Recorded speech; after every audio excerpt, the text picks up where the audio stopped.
Good morning girls. पिछले अध्याय को आगे बढ़ाते हुए आज हम भारत के जो परंपरागत वस्त्र हैं उसमें बात करेंगे पोचमपल्ली साड़ियों की। तो पोचमपल्ली जो है वैसे तो एक क्षेत्र का नाम है, राइट। तो पोचमपल्ली कहाँ है? ये आंध्र प्रदेश के नलगोंडा में स्थित एक लोकप्रिय शहर है और इसे भारत की सिल्क सिटी भी कहा जाता है क्योंकि यहाँ देश की सबसे उच्च गुणवत्ता वाली रेशम की साड़ियों का निर्माण किया जाता है। पोचमपल्ली, इक्कत और पटोला एक ही तकनीक से रंगे जाने वाले वस्त्र होते हैं। पोचमपल्ली और पटोला में अंतर उनकी डिज़ाइन की, ज्योग्राफी और भाषा में या लैंग्वेज में होता है। तो जो पोचमपल्ली है वो वस्त्र का नाम तो वो है सिल्क का, लेकिन उस पर जो डिज़ाइन बनाई जाती है वो इक्कत विधि का प्रयोग करते हुए। और इक्कत विधि क्या है? जैसा कि अपने पिछले चैप्टर में हमने पढ़ा था, इक्कत में हम धागे को पहले रंगते हैं और उसको डिज़ाइन के अनुसार रंगा जाता है। ताने को, जो हम करघे के ऊपर जो वस्त्र चढ़ाते हैं, ताना जो कि लंबवत होता है, उसको हम अपनी डिज़ाइन के अनुसार रंग लेते हैं और फिर बाने के धागे से उसकी पिराई करते हैं या उसकी बुनाई करते हैं, जो कि हमारा हॉरिजॉन्टल या समानांतर रूप में चलता है। तो हम कह सकते हैं कि पोचमपल्ली इक्कत को भी टाई एंड डाई विधि से ही बनाया जाता है, जिसमें धागों को डिज़ाइन के अनुसार रंगा जाता है और बनाने के लिए बुना जाता है। साधारणतया इसे सूती और रेशमी वस्त्रों के लिए तैयार किया जाता है। पोचमपल्ली साड़ी को ही पोचमपल्ली इक्कत कहते हैं, जो एक परंपरागत वस्त्र है और इसका उद्गम या जहाँ से इसकी शुरुआत हुई वो है भूदान पोचमपल्ली, जो तेलंगाना राज्य के नालगोंडा जिले में स्थित है से हुआ है। इसकी विशेष पहचान इक्कत प्रिंट से ही होती है।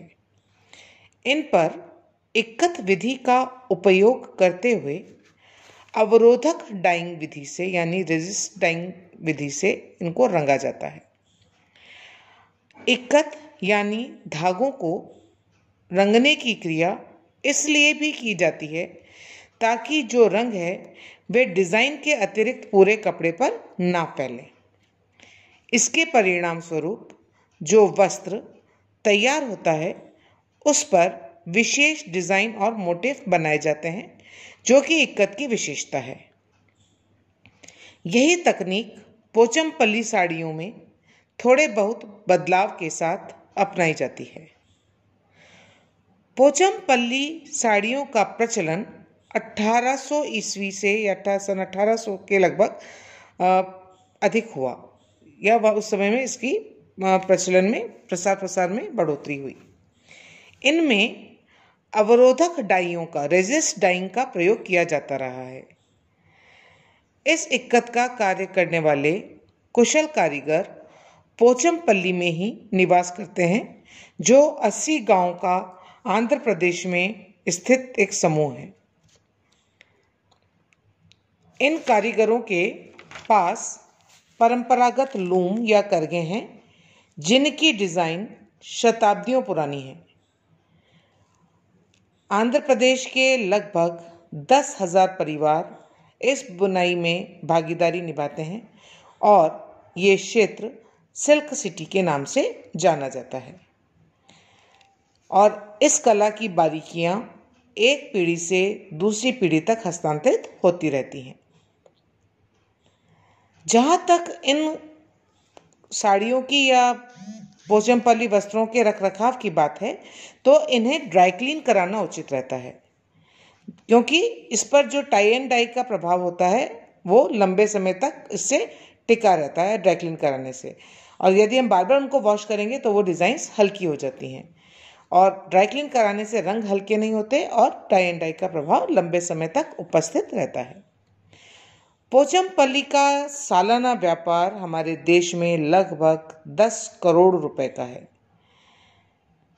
यहाँ तक कि एयर इंडिया एयरलाइंस की जितनी एयर होस्टेस हैं वो भी पोचमपल्ली की साड़ियाँ ही पहनती हैं, यानी ये उनकी भी यूनिफॉर्म का हिस्सा है।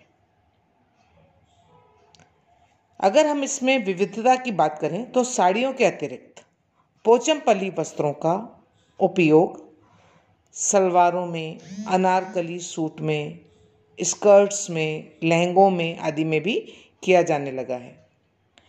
पोचमपल्ली साड़ी अब Pochampally handloom tie and dye silk sari manufacturer association और पोचमपल्ली हैंडलूम निवास कोऑपरेटिव सोसाइटी लिमिटेड की रजिस्टर्ड प्रॉपर्टी है। यानी यही लोग इसको तैयार करवाते हैं और इन्हीं के द्वारा इनको बेचा भी जाता है। विभिन्न क्षेत्रों में भी इन्हीं दो संस्थाओं के माध्यम से ही इनका विक्रय किया जाता है।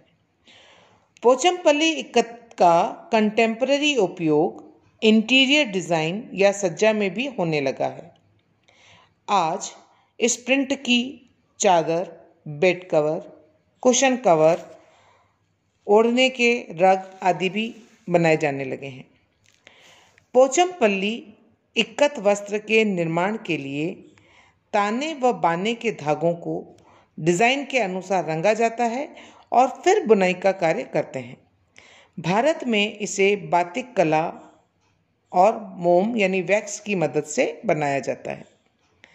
बातिक कला के पारंपरिक तकनीक में डॉट्स यानी बिंदु और लाइंस की सहायता से डिज़ाइन बनाई जाती है और फिर अवरोधक प्रिंटिंग की जाती है जो तांबे के स्टाम्प से बनती है, जिन्हें कैप कहते हैं, और इन्हीं पर डिज़ाइन के अनुसार वैक्स अप्लाई किया जाता है।